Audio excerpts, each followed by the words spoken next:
Watch this video before you cook your next vegetable. Hello everyone, welcome to Well Malicious. Today I'm going to be teaching on how to do three things: to slice or chop vegetables, to wash them, and to blanch. So a disclaimer, this video is going to be a long video, so if you are in a hurry, quickly scroll.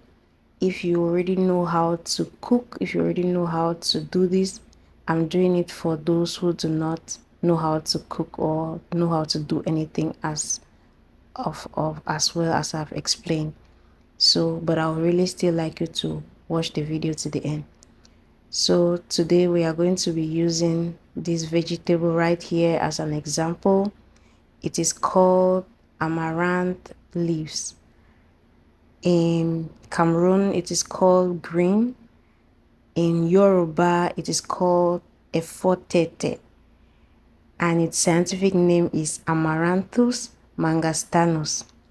So first, I'm going to be washing it. I'm going to wash this 3 times. So this is actually the first time. You want to put the vegetables in water and shake properly. So this is actually the procedure. Thoroughly shaking so that if there are any things that are on it, maybe insects or maybe sand, you'll have to see it come out. Now we are going to pour the water.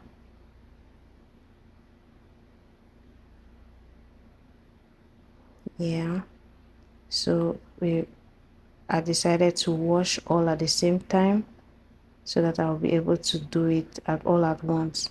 So you can see the amount of sand that is in it if it is not properly washed.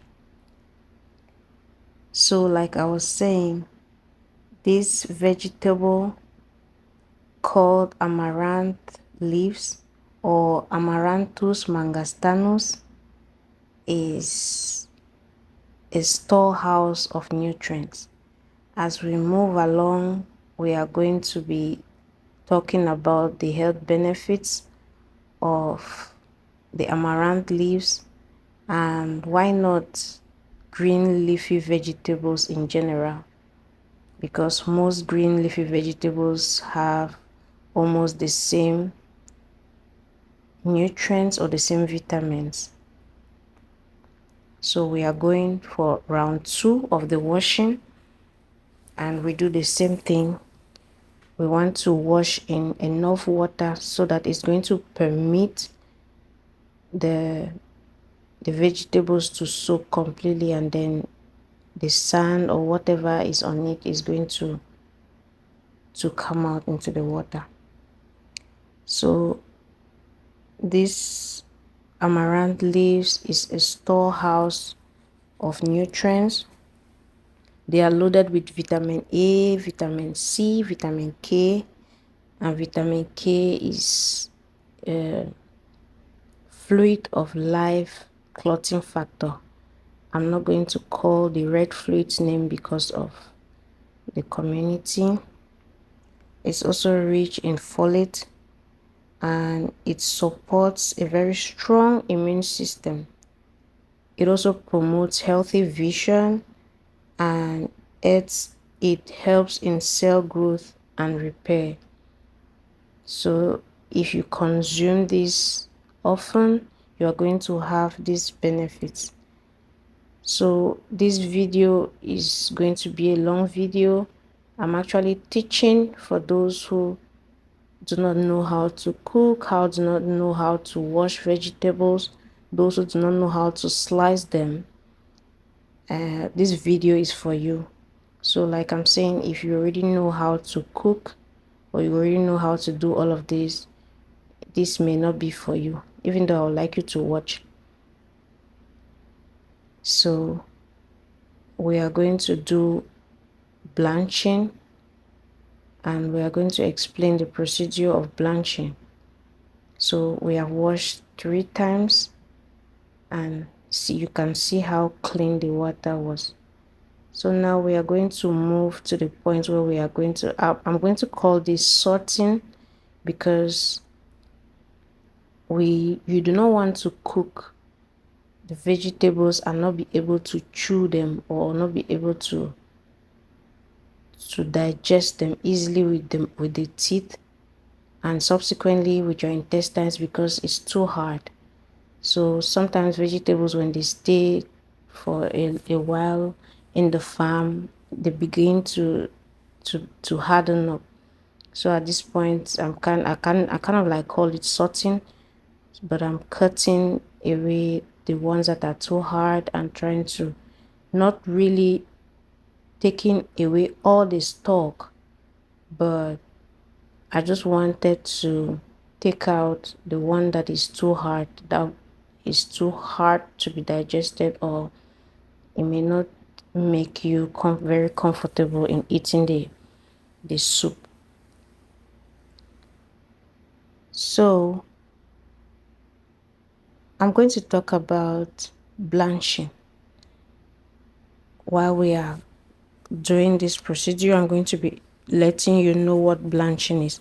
Some people call it steaming, but blanching is brief cooking or brief boiling of vegetables.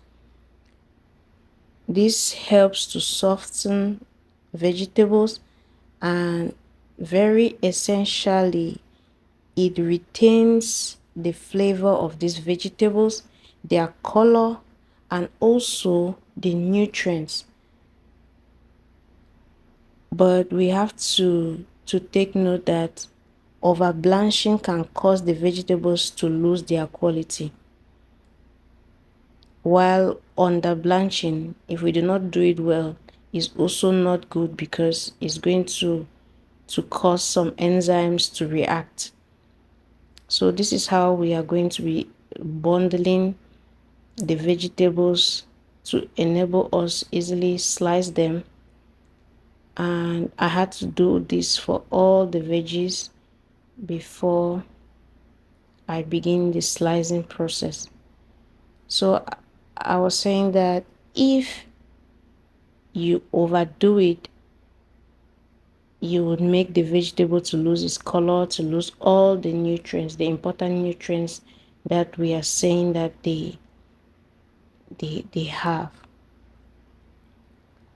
So blanching, the most important thing about it is timing.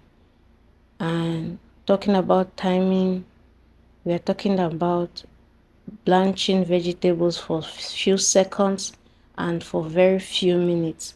And every vegetable has its own blanching time. That's what we should really note. And for most green leafy vegetables is 1 to 2 minutes, or sometimes 3 minutes.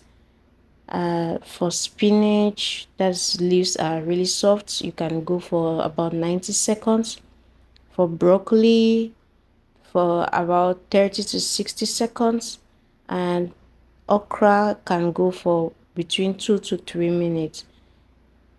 Cabbages would have it more. So this is the stalk. They are really hard. We could not cook this because, yeah, we sorted out, and some leaves that were not good, we had to keep it. So this is the bunch of the amaranth leaves that we have sorted out, and we are going to go straight away into chopping. So if you already know how to chop your vegetables, if you already know how to slice your vegetables, you can skip this part and move forward. But like I said, I'm actually teaching those who do not know how to do it yet.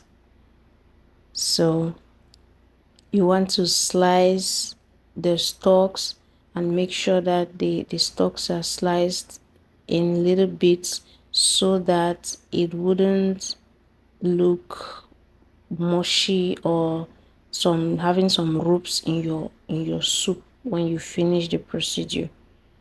You want to really slice, and I like it when the slices are smaller. It looks more appealing and attractive for me, but you can increase the size depending on you, and also depending on what you are going to accompany this soup with. So if you are perhaps eating with rice, or eating it with plantain, or whichever, or a fufu, it depends on how you want it to be. Or if you are adding it as a colorant, or just to beautify your soup, it will also depend on how you want to slice it. So right now we are transferring it into a bowl. You can see the slices are almost uniform, and the stalks are not too big, are not too long and extended. So you want to really do it, and at the end you enjoy how it looks, and it's going to really be appealing. Easy to digest, easy to chew, easy to swallow. So we are going to follow suit with the procedure for blanching.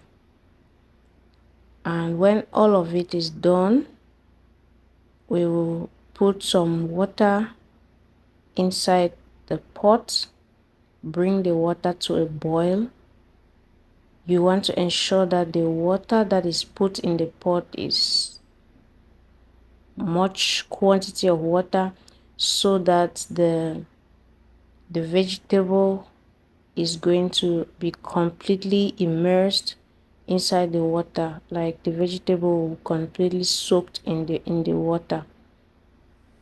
So you bring the pot to the water to a boil, and then you transfer the sliced vegetable, and you want to use your spatula to really stir it. And then it's actually a very quick process, and like I said earlier, timing is everything. So when you immerse it into the water, the boiled water,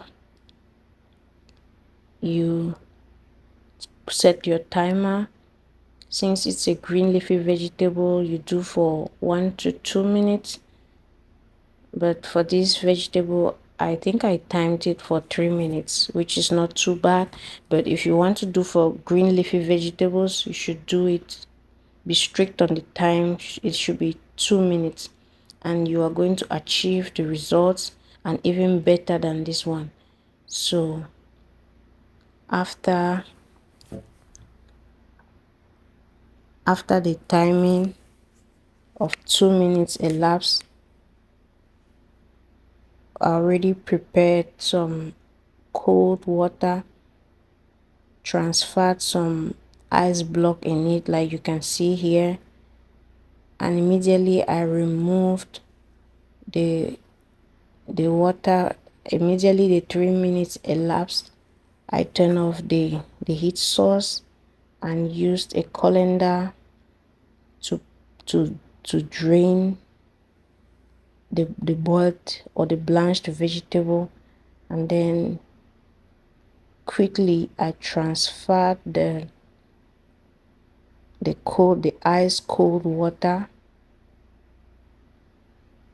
As I transfer the ice cold water, as you can see, this is the ice block that had not completely melted. So as I transfer the ice block, the cold water, if you do not have cold water, you can open it directly from the tap, but the cold water is preferable. So one very important thing that you should note is, in the blanching process, the time that you soak the vegetables inside the boiling water should be exactly the same time that you allow the vegetables to cool inside the ice cold water. So when you do it like that, pouring it, you stop the cooking process, because the hot water would have still been continuously cooking the vegetable. But when you put cold water, It's like bringing an extreme temperature. It actually stopped it immediately, and when I touched it, the feel was really just cold, and it was at normal temperature. So it was really an interesting process. So you really want to try this. As you can see, the leaves are really green and looking so fresh. And one of the most important things is it's not only looking fresh, but its flavor, its taste, and the nutrients are very much retained. So at this point, I had to, if you want to cook it immediately, you can squeeze it a little, but if you want to store it inside the freezer, you can put it inside the Ziploc bags. Like you see, I did put in a Ziploc bag without squeezing, but when I was cooking, I had to squeeze just a little bit of water, because the water from it, you don't want to remove all of the nutrients. Like you're going to be left with chaff or something. So I actually did reduce some of the water just a little bit, like you saw me squeeze. And this is the result of it. I really liked it. I enjoyed the procedure. So you can do it. So if you are watching us for the first time, kindly tell us where you are watching us from, so that we can send you a special greeting. And if you're going to be trying this, kindly, we would like to see your pictures. We would like to see how it went for you. If you have not followed us yet, kindly hit the follow button, leave us a thumbs up, and comment what are your thoughts about this.